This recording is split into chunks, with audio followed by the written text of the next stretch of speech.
అన్న అల్లో పడుకొని పాలిస్తూ ఏం చెప్తూ ఉందంటే, నాన్న నాకు బిడ్డలు కలగలేదు, అప్పుడు నేను ఆ మందిరానికి వెళ్ళి ప్రార్థన చేస్తూ ఉండంటే దేవుడు నన్ను ఇచ్చాడు.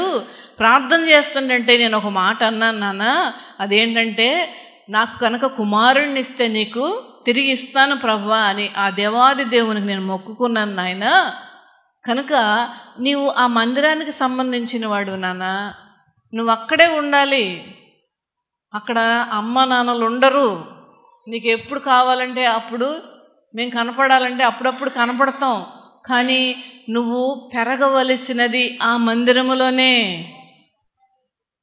నువ్వు అక్కడ నేర్చుకోవలసింది ఆ మందిరములోనే. బెంగేస్తుంది నాన్న, కానీ ప్రార్థన చేసుకో, దేవుడు సహాయం చేస్తాడు అని ఉగ్గుపాలతో పాటు ఆ పిల్లవాడిని తర్బీదు చేసింది. ఎంత అద్భుతమైనటువంటి పెంపకం అండి!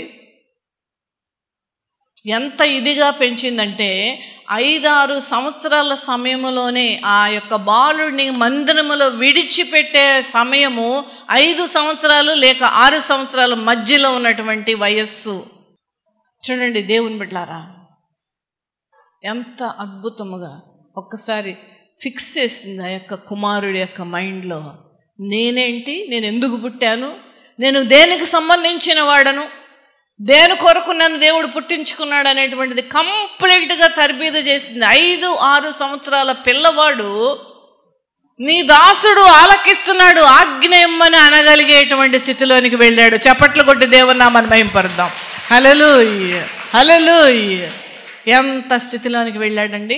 ఈ రోజుల్లో మన పిల్లలు లేవమంటే ఎప్పుడు నన్నే లేపుతావు, ఆయన లేపనే లేప, ఎప్పుడు నేనే దొరుకుతానా, లేదా పడుకుని యాక్షన్ చేసేవాళ్ళు ఉంటారు పడుకున్నట్టు. సామెత ఉంది కదండి, నిద్రపోతున్న వాళ్ళని లేపచ్చు కానీ యాక్షన్ చేస్తున్న వాళ్ళని లేపలేమంట. ఆ విధముగా ఉన్నాడు చిన్నవాడు.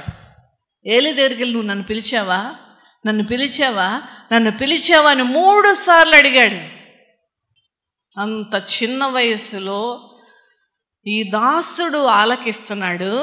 ఆజ్ఞ ఇమ్మని దేవాది దేవునితో మాట్లాడినప్పుడు ప్రతి మాటగా పలికేటువంటి స్థితిలోనికి ఎందుకు వెళ్ళాడు?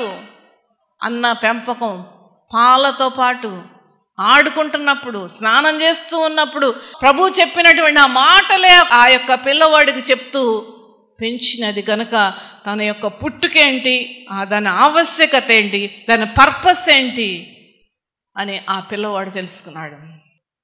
అందుకనే ఇజ్రాయేలు ప్రజలందరికీ కూడా మొదటి ప్రవక్తగా దేవుడు ఎంచుకున్నాడు. హృదయానుసారుడైన దావీదని పేరు తెచ్చుకున్నటువంటి ఆ దావీదును అభిషేకించేటువంటి గొప్ప ప్రవక్తగా సమూయేలయ్యాడు. పెంపకం ఎక్కడదండి? తల్లి పెంచిన పెంపకం. నీ బిడలు కూడా అదే విధముగా దేవునికి సమర్పించుకొని బ్రతకాలంటే మొట్టమొదటిగా నీవు ఆ యొక్క జీవితాన్ని జీవించి చూపించాలి. నువ్వు వాక్యం చదవకుండా, నువ్వు ప్రార్థన చేయకుండా, నువ్వు వాక్యం చదువు, నువ్వు ప్రార్థన చేయి, నేనేమో లల్లల్లా అంటే యూట్యూబ్ చూస్తానంటే వింటాడంటాడు? వినడు. నువ్వు చేసి చూపించాలి. ఒకసారి ఒక వ్యక్తి ఉన్నది, ఆమెకు ఒక 8 ఏళ్ల పిల్లోడు ఉన్నాడు. ఆ 4-5 ఏళ్ళ అవతల వాళ్ళ ఆడబిడ్డ ఉంది. ఆవిడికి ఈవిడికి మాటలు లేవు. మన దగ్గర అలాంటివి ఉండడానికి వీలు లేదు. ఒకవేళ ఉంటే మనం సరి చేసుకుందాం. నేను చేస్తూ ఉన్నాను, అది మిమ్మల్ని చేయమని నేను అడుగుతున్నాను. అలాంటి వ్యత్యాసాలు కానీ అలాంటివి మనకు ఉండడానికి వీలు లేదు. దేవుడు ఇష్టపడడు అవి. అయితే అక్కడికి వెళ్ళొద్దు, నువ్వు పొర్రపాటును కూడా నువ్వు వెళ్ళి వాళ్ళ పిల్లలతో ఆడావా నీ కాళ్ళు ఎరగొడతాం అని చెప్పింది. ఒక రోజున ఆ పిల్లోడు అక్కడి నుంచి రావడం చూసి కుమారుని చితకబాదింది. వెళ్ళొద్దన్నానా నిన్ను అక్కడికి అంటే, నేను వెళ్ళలేదమ్మా అని అంటున్నాడు. వెళ్ళావు, నేను చూశాను, నువ్వు అక్కడికి వెళ్ళావు, వెళ్ళొద్దంటే వెళ్ళావు అని బాగా కొట్టి లేదమ్మా నేను వెళ్ళలేదు అంటున్నాడు. నిజంగా నా పిల్లలాడు వెళ్ళలేదండి. అబద్ధం చెప్తున్నావు నువ్వు ఎందుకు వెళ్ళవద్దు? వాళ్ళకి మనకేంటి, ఆడపిల్లలే దొరికారా నీకు? చిన్న వయస్సులో ఈ విధమైనటువంటి మాటలు వలన చూడండి దేవుని బిడ్డలారా, వాళ్ళు అదే విధముగా రేపు మన దగ్గర ప్రవర్తిస్తారు. గుర్తుపెట్టుకోండి. అబద్ధం చెప్తున్నావు, నువ్వు అబద్ధం చెప్తున్నావు, అబద్ధం ఆడకూడదని అన్నానా? ఎన్నిసార్లు చెప్పాను నీకు అని. ఇంకా 4 వేసి బాగా ఎక్కి ఏడుస్తూ ఉన్నాడు మూల కూర్చున్న పిల్లాడు. అంతలో ఒక పక్కింటి నుంచి ఒక స్వరం వచ్చింది. ఒక ఆవిడ, వదినా కొంచెం పచ్చిమిరపకాయలు ఉంటే ఇస్తావా, గోంగూర పచ్చడి చేసుకోవాలి అని వస్తే, పచ్చిమిరపకాయలు అయ్యో ఇప్పుడే కూరలో వేసేసాను, లేవు వదినా అని అంటే ఆ పిల్లోడు అలా చూస్తున్నాడు. ఎందుకనగా బోళ్ళని పచ్చిమిరపకాయలు పొద్దున్న ఆయన తీసుకొచ్చాడు. ఈ పిల్లోడు చూశాడు. పిల్లోడే తిట్టింది, అబద్ధం ఆడొద్దని చెప్పానా? చూడండి దేవుని బిడ్డలారా, ఆ విధమైనటువంటి పెంపకాలు ఈ రోజుల్లో కొంతమంది తల్లులు చేస్తూ ఉన్నారు. చెప్పడానికైతే చెప్తారు కానీ ప్రవర్తన లేదు. మనము ఖచ్చితంగా దేవుని భయము, దేవుని వాక్యానుసారమైన జీవితము, దేవుని వాక్యానుసారమైనటువంటి వాయస్సు, మన జీవితము దేవునికి సమర్పించుకొని బ్రతుకుతూ ఉండు. మన యొక్క ఏమి కానీ, మన సమయము కానీ దేవుని కొరకు అర్పించుకొని బ్రతుకుతూ ఉండంటే మన పిల్లలు కూడా ఈ రోజు కాకపోతే, ఈ సంవత్సరం కాకపోతే, ఒక 4 సంవత్సరాలు కాకపోతే 5వ సంవత్సరంలోనైనా వాళ్ళు ఖచ్చితంగా చేసి తీరుతారు. హల్లెలూయా, హల్లెలూయా. అది మృదువుగా చెప్పవలసిన రోజులు వచ్చినాయి. నేను ఒప్పుకుంటా, నేను కౌన్సిలర్నే. ఈ రోజుల్లో రఫ్గా చెప్తే పిల్లలు మాట వినరు.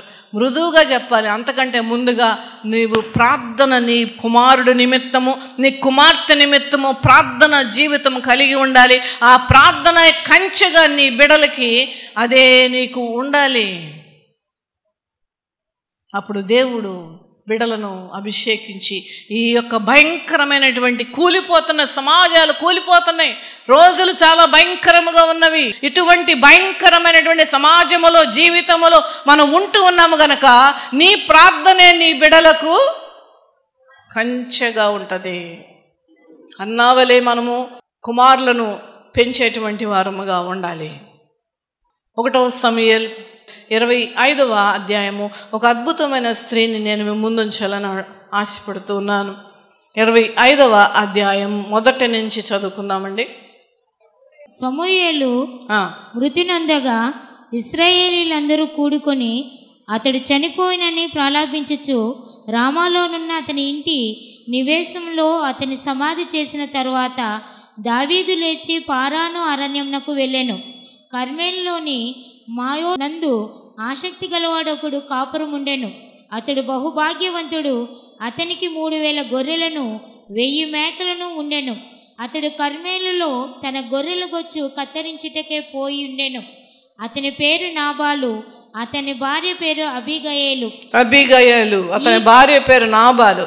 ఈ నాబాలు గురించి రాశారు ఇక్కడ. ఈ యొక్క అబీగయేలు గురించి కూడా రాశారు. ఈ స్త్రీ అందరనండి, ఈ స్త్రీ సుబుద్ధి గలదై రూపవసి అయి ఉండెను. ఈమె రూపవసి అయి ఉండెను. ఇన్ అండ్ అవుట్, బయటికి కాదు. అసలు స్త్రీ యొక్క అందం ఎప్పుడు ప్రస్ఫుటించబడుతుందంటే తన అణుకువతోనూ, తన యొక్క నెమ్మదత్వముతోనూ, తన యొక్క వినయముతోనూ, తన ప్రార్థనా జీవితం వలన, తన మాట్లాడే విధానము ద్వారా దేవుణ్ణి తన జీవితము కానీ మాటల విషయాలలో కానీ దేవుణ్ణి రిప్రజెంట్ చేసేటువంటి విధముగా ఉంటే అది ఇంకా అందమైనటువంటిది, యూనివర్సల్ బ్యూటీగా అప్పుడు మనం తయారవుతాం. ఇక్కడ రాయబడినది పైకి అందం కాదండి. అబీగయేలు యొక్క పైన అందం కాదు ఇది రాయబడినటువంటి మాట. ఇన్నర్, లోపల ఉన్నటువంటి అందం అద్భుతమైనటువంటి. ఈ స్త్రీ సుబుద్ధి గలదై. ఈ సుబుద్ధి ఎక్కడి నుంచి వస్తుందండి? దేవుని యందు భయభక్తులు కలిగి ఉంటే వస్తుంది. దేవుని వాక్యాన్ని అర్థం చేసుకుంటే వస్తుంది. దేవుని వాక్యాన్ని అనుసరిస్తే వస్తుంది. దేవుని వాక్యమును వారి జీవితంలో ముందు పెట్టుకొని వాక్యానుసారమైన జీవితము ప్రకారము ఈ సుబుద్ధి అనేటువంటిది వస్తుంది. హల్లెలూయా, హల్లెలూయా. ఈ సుబుద్ధి కలిగినటువంటి ఈ స్త్రీ ఏం చేసిందండి? ఇక్కడ తన భర్త గురించి ఏం రాయబడింది? అయితే చర్యలను బట్టి చూడగా నాబాలు మోటువాడును దుర్మార్గుడునై ఉండెను. మోటువాడుగా ఉన్నాడు, దుర్మార్గుడై ఉన్నాడు. ఎందుకంటే దావీదు పంపించినటువంటి కబురును, దావీదు రాజైనప్పటికీ కూడా దేవుని యొక్క దృష్టిలో ఒక అత్యున్నతమైన స్థానము కలిగిన వ్యక్తి అయినప్పటికీ కూడా ఈ నాబాలుతో చాలా రిక్వెస్టింగ్గా చెప్తున్నటువంటి మాటలు ఉన్నాయి ఇక్కడ. మీరు ఎంత చెప్తే సమయం అయిపోద్ది. రిక్వెస్టింగ్గా మాట్లాడితే ఏమంటున్నాడండి? యెషయా ఎవడు? దావీదెవడు? అంటే మర్యాద లేకుండా ఇక్కడ ఎవరు పంపించారు, ఎందుకు పంపించారు, నా మంచి కోసమే కదా పంపించారు అనేటువంటి ఆలోచన ఇక్కడికి లేడే ఉంది. ఎందుకంటే మోటోడు అని అంటే అతను మోటోడు అంటే అర్థం ఏంటంటే అతడు దేవుని వాక్యములో కడగబడినటువంటి వాడు, దేవుని భయం లేనటువంటి వాడు. తర్వాత భయం వచ్చింది, తర్వాత మనం వాక్యంలో చూస్తే భయం వచ్చింది, కానీ ఏమి లాభం? ప్రాణాన్ని పోగొట్టుకున్నాడు. భయం ఎప్పుడు ఉండాలి? ఎప్పుడు ఉండాలో అప్పుడు ఉండాలి, ఎక్కడ ఉండాలో అక్కడ ఉండాలి. అంతేనా? ఏంటంటే విర్రవీగుతూ మాట్లాడుచున్నటువంటి మాటలు. ఇతడి సంగతి బాగా తెలుసు. భార్య అయిన అబీగయీలుకి యెషయా ఎవడు, దావీదెవడు అని చెప్పేసి తిట్టి పంపించినప్పుడు 11వ వచనములోనికి వచ్చినప్పుడు, గొర్రె బొచ్చును కత్తిరించు వారి కొరకు నేను వధించిన పశుమాంసమును తీసి నేను బొత్తిగా ఎరగని వారికి ఇత్తనా అని దావీదు దాతులతో చెప్పగా, దావీదు పనివారు వెనకకు తిరిగి వెళ్ళి దావీదుకు చెప్పినప్పుడు అవన్నీ కూడా అతని భార్య గమనిస్తూ ఉన్నది. ఏం మాట్లాడాడు నా భర్త? ఏం మాట్లాడాడు? పోతే పోయిందిలే, మంచి పని అయిందని అనుకుందా? చాలామంది దేవుని బిడ్డలారా ఇతరులకి భర్త గురించి చాలా తక్కువ చేసి మాట్లాడేటువంటి వాళ్ళు ఉన్నారు. స్త్రీలు ఆయన మారడు, చెవిలో సీసం పోసుకున్నాడండి అనేటువంటి వాళ్ళు ఉన్నారు. మొత్తం సగం జీతం వాళ్ళ చెల్లికేనండి. చెల్లి కొన్న తర్వాతే నా దగ్గరికి వస్తుంది. చెల్లికేమో 2000 రూపాయలు చీర పెడతాడు, నాకేమో 400 రూపాయలు చీర. పడలేకపోతున్నానండి అసలు. అబ్బాబ్బాబ్బా. మా అత్తగారేమో బాగా పోయినా నాకు బాగాలేదయ్యా, నాకు బాగాలేదండి తీసుకెళ్ళిపోతాడండి. నన్నేమో ఆటోలో వెళ్ళమంటాడు. ఈ విధముగా భర్త గురించి తక్కువ మాట్లాడేటువంటి స్త్రీలు చాలామంది ఉన్నారు. ఇతరులకి, నీ స్నేహితురాలకో, నీ ఇంటి పక్క వాళ్ళకో, నీ ఇంకోళ్ళకో, నీ దగ్గర వర్క్ చేసే వాళ్ళకో, లేకపోతే సంఘ వీళ్ళకి ఎవరో ఒకరికి చెప్పుట వలన నీకేమొస్తున్నది? ఏమొస్తుంది? ఏమీ రాదు. దానికి పోగా నష్టమే కలుగుతున్నది. నీ భర్తను నీ చేతులారా, నీ మాటల ద్వారా అవమానపరిచేటువంటి విధముగా నీవు ప్రవర్తిస్తున్నావు. అప్పుడు వాళ్ళకేంటి? అన్నయ్య గారు వచ్చేదల్లా ఒక 6 నెలలు అయిన తర్వాత వచ్చాడా మీ ఆయన? ఇది జరుగుతున్నటువంటి విషయం అండి. మిమ్మల్ని నమ్మించడానికి కాదు నేను చెప్పేది, జరుగుతున్న విషయం. వచ్చాడా మీ ఆయన? ఎక్కడొచ్చాడు, ఇప్పుడెక్కడ వస్తాడు, వాళ్ళ చెల్లి దగ్గరికి వెళ్ళాడు, ఇంకేముంది అని ఇంకా 4 మాటలు. దీని వలన చూడండి, నీ భర్తను నీవే అవమానపరచడానికి పూనుకుంటూ ఉన్నావు. దానివల్ల నీకే నష్టం. నీ బాధ ఏమైనా ఒకవేళ ఉంటాయి, మగవాళ్ళల్లో కొన్ని ఉంటాయి కొన్ని లోపాలు. ఆ లోపాలన్నీ కూడా భార్య దగ్గర చూపిస్తారండి, ఇంకెవరి దగ్గర చూపించరు. వాళ్ళ కోపం కానీ, వాళ్ళ యొక్క అసహనం కానీ, వాళ్ళ బాధను కానీ ఏదైనా భార్య దగ్గరే చెప్తారు వాళ్ళు. అందుకనే మనం సహనం కలిగిన స్త్రీల వలె ఉండాలి, ముత్యం వలె మనం ఉండాలి. అయితే చూడండి దేవుని బిడ్డలారా, ఈ రకముగా మనము భర్తలను మాట్లాడడానికి వీలు లేదు. ఇక్కడ చూడండి, ఆ నాబాలు దుష్టుడైనప్పటికీ కూడా, మర్యాద లేకుండా మాట్లాడినప్పటికీ, రాజు అయినటువంటి దావీదును అతని తండ్రిని కూడా అన్నప్పటికీ కూడా అబీగయీలు ఏం చేసింది? పరిగెట్టుకుంటూ అన్నీ కూడా తీసుకుని వెళ్ళి ఆ యొక్క చదువమ్మ. అందుకు అబీగయీలు నాబాలుతో ఏమీ చెప్పక త్వరపడి 200 రొట్టెలను, 2 ద్రాక్షారసపు తిత్తులను, వండిన 5 గొర్రెల మాంసమును, 5 మానికల వేచిన ధాన్యమును, 100 ద్రాక్ష గెల్లను, 200 అంజూరపు అడలను గార్ధపముల మీద వేయించి ఎన్ని తీసుకుని, అంటే ఒక మర్యాద పూర్వకముగా ఆ యొక్క దావీదు దగ్గరికి వెళ్ళి దావీదును కనుగొని, ఇక్కడ 23వ వచనం చూద్దామండి. అబీగయలు దావీదును కనుగొని గార్ధబ మీదను త్వరగా దిగి దావీదునకు సాష్టాంగ నమస్కారము చేసి అతని పాదములు పట్టుకొని ఇట్లనే అతని పాదములు ఏమేం చేసిందండి? మళ్ళీ ఇంకొకసారి చదువుదాం. త్వరగా దిగి గార్ధము మీద నుండి త్వరగా దిగింది, దావీదునకు సాష్టాంగ నమస్కారం చేసింది, అతని పాదాలను పట్టుకున్నది. ఇట్లా నేను నా ఏలినవాడా ఈ దోషము నాదని ఎంచుము, నీ దాసురాలైన ఎంత అద్భుతమైన మాట అండి. ఎప్పుడన్నా మనం అన్నావా, అయ్యా నా భర్త ఇది చేశాడయ్యా? ఒకవేళ మీరంటే ధన్యులు దేవుని బిడ్డలారా. నా భర్త తప్పు చేశాడయ్యా, నన్ను క్షమించు ప్రభువా, నా భర్తని క్షమించు ప్రభువా. వెంటనే ప్రార్థన చేయాలి దేవుని బిడ్డలారా.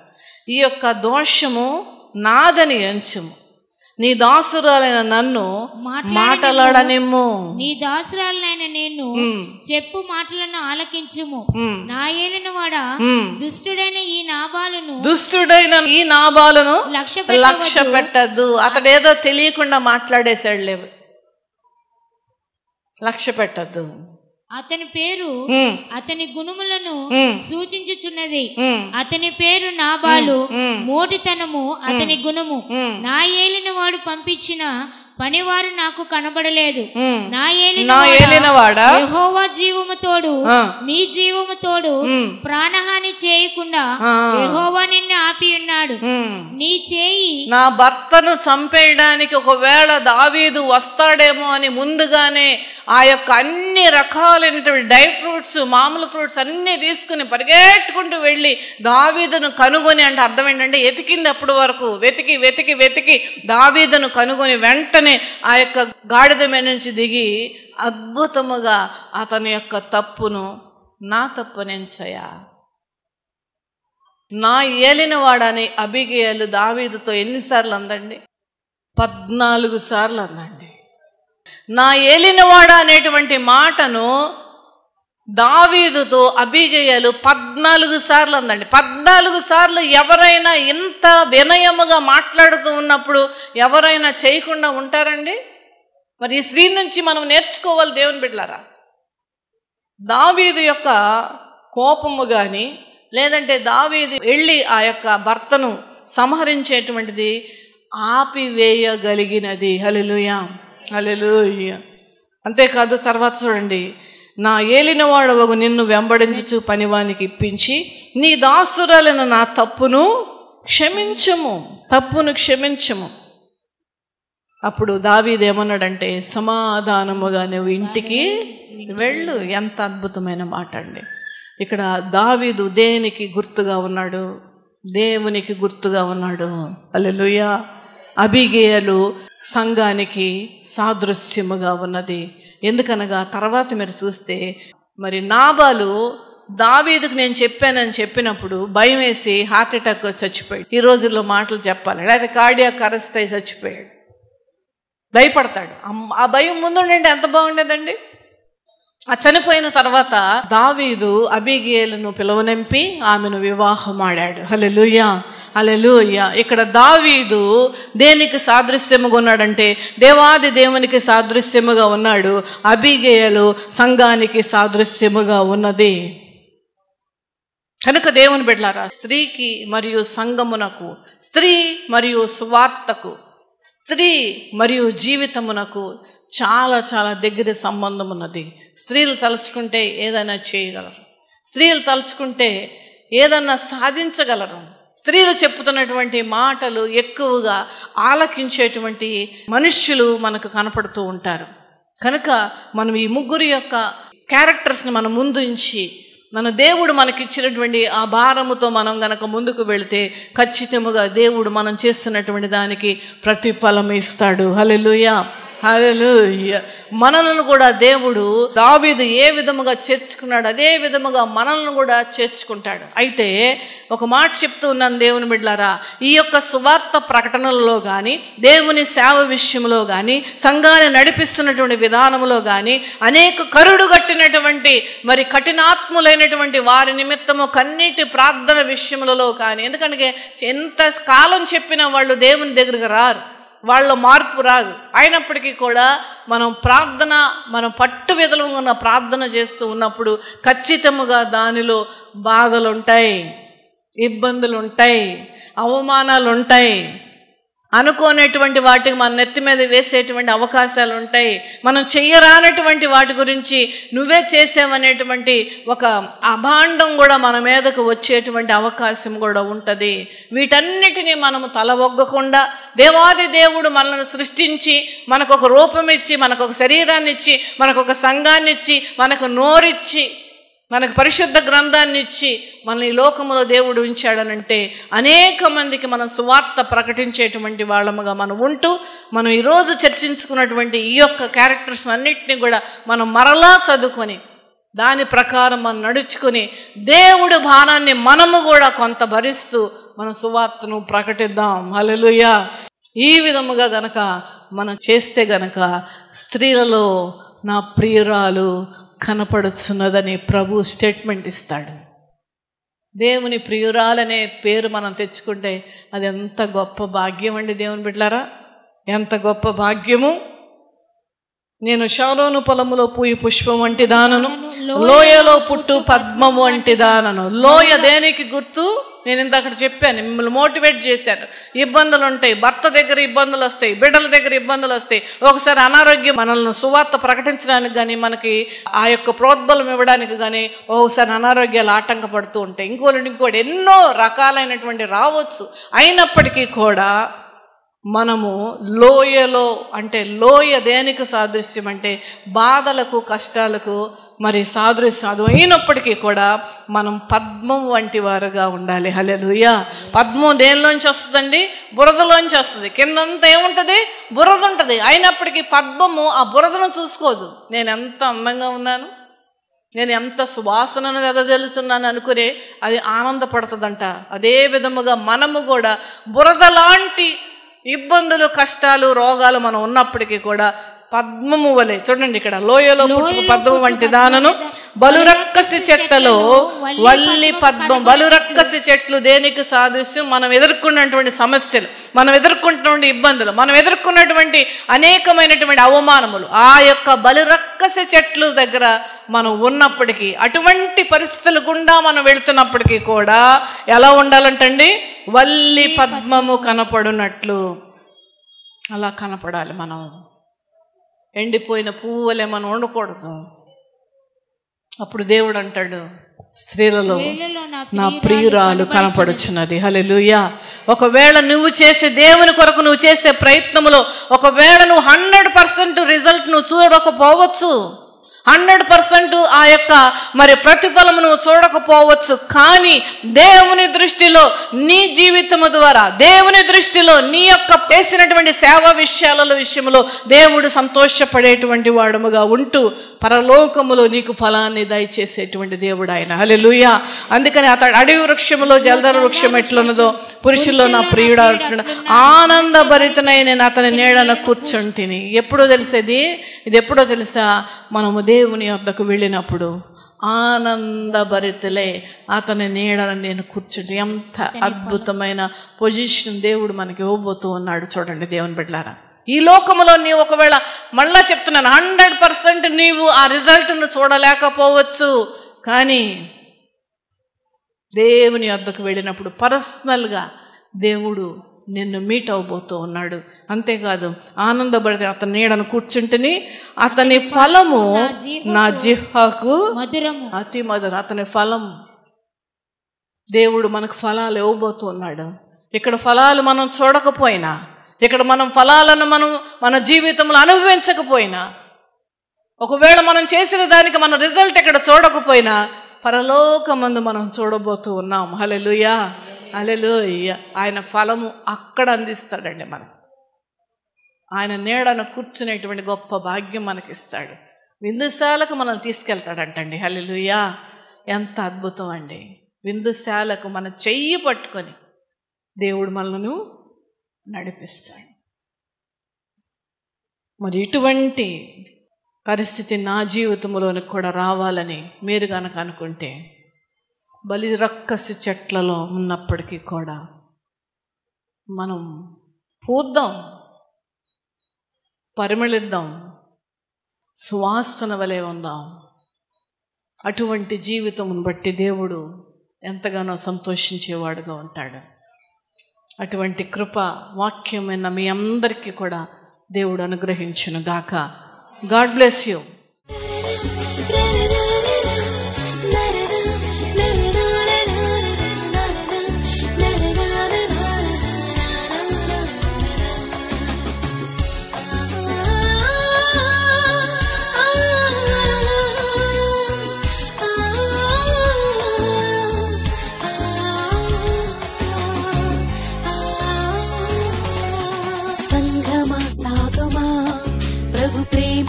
సాగుమా పరిశుద్ధుల సంఘమై ప్రభు రాకడ వరకును. సంఘమా సాగుమా ప్రభు ప్రేమలో సాగుమా పరిశుద్ధుల సంఘమై ప్రభు రాకడ వరకును. సంఘమా సాగుమా.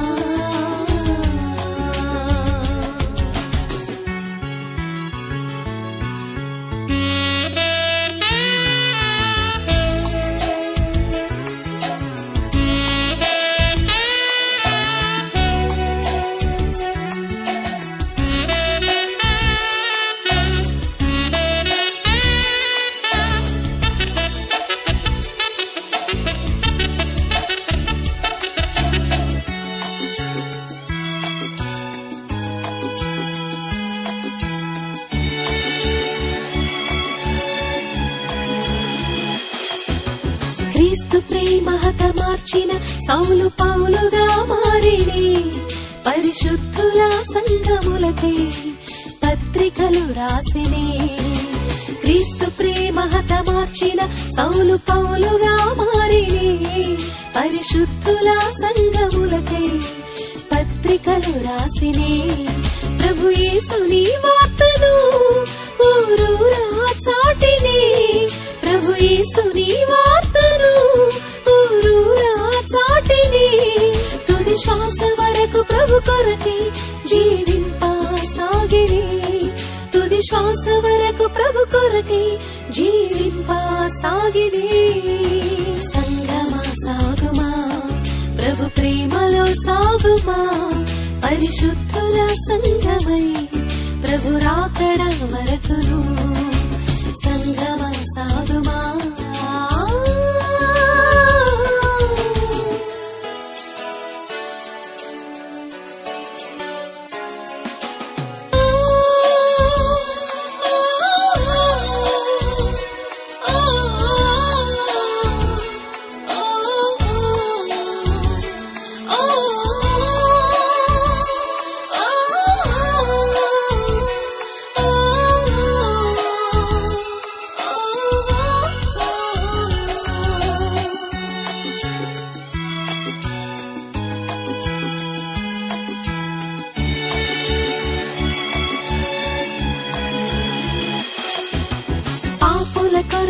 ప్రభు యేసు ఈ లోకమునకొచ్చిని పరలోకమే స్థిరమని ప్రకటింపసాగిని. పాపుల కొరకై ప్రభు యేసు ఈ లోకమునకొచ్చిని పరలోకమే స్థిరమని ప్రకటింపసాగిని. హృదయ శుద్ధి గల వారి దేవుని చూతురని చెప్పిని. హృదయ శుద్ధి గల వారి దేవుని చూతురని చెప్పిని. సిద్ధపడిన వధువు సంఘమునకి ప్రభు మరల రానుండిని. సిద్ధపడిన వధువు సంఘమునకి ప్రభు మరల రానుండిని. సంగమా సాగుమా ప్రభు ప్రేమలో సాగుమా పరిశుద్ధుల సంఘమై ప్రభు రాకడ వరకును. సంగమా సాగుమా.